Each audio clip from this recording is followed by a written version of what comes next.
Kapag napanood mo to, magagawa mo na ang electric fan mo. Sino ba ang walang electric fan sa bahay? Lahat naman po meron. Ito yung tinatawag na capacitor.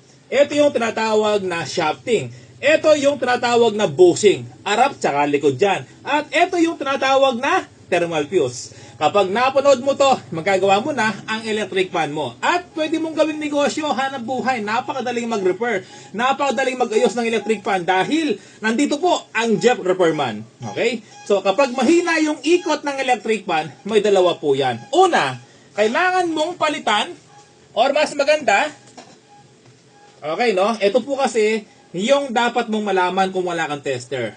Number 1, anong gagawin kapag mahina ang ikot ng electric fan? Lagyan mo ng langis. Harap tsaka likod. Makikita mo to sa harap tsaka likod. Ito yung lalagyan mo. Ito yung papatakan mo. Nakalagay po kasi dito yan. Ito yung harap, ito yung likod. Patakan mo sa likod, sa harap. Dapat may free wheel. Dapat maginhawa. Dapat kapag inikot mo yung shafting, tuloy-tuloy po dapat yan.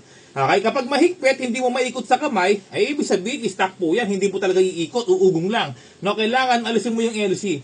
Yun ang tinatawag na free wheel. Maginhawa sa kamay kapag inikot mo. Okay, kapag mabagal pa rin ng ikot, may free wheel naman, magpalit ka ng capacitor. Ang capacitor na 1.5 UF ay pwede sa lahat ng electric fan. Okay? Ngayon, walang power yung electric fan. Ano nga bang gagawin? Ito po, yung thermal fuse. Marami akong video kung paano magpalit ng thermal fuse. Ang value po nito ay 120 degrees Celsius 2 ampere. Huwag kang mag-bypass dahil marami na po ang nasunog na bahay dahil sa pag-bypass ng electric fan. Maling pagre-repair po. Yung alisin mo yung thermal fuse, ito po kasi yung safety protection. Kaya huwag po kayo maniniwala sa turo ng iba na pwedeng i-bypass yung thermal fuse. Mali. Kailangan po, bilhin po ninyo. 10 pesos lang po ito. Ito naman po, no? Kapag nagpalit ka ng bushing at biglang huminta ulit, nasira ulit, umuugong na naman, ayaw umikot, magpalit ka ng shafting. Ito pong shafting, ito po kasi kapag sira yung shafting, may gasgas, kahit bago yung bushing, wala rin po yan. Okay? Paano malalaman kung may gasgas? Meron po siyang hukay dito, malalim. Kapag malalim, ay magpalit ka ng shafting. Okay? Kapag kasi bago yung bushing, yung shafting pudpud naman, wala rin, di ba?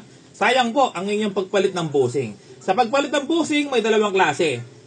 May malapad at may bilog. Ibig sabihin malapad, malaki ng konti rito. Okay? Pero yung bushing na to, yung tawag dito ay 3D. Okay? So, bali, yun lang mga repairman. Share mo yung video.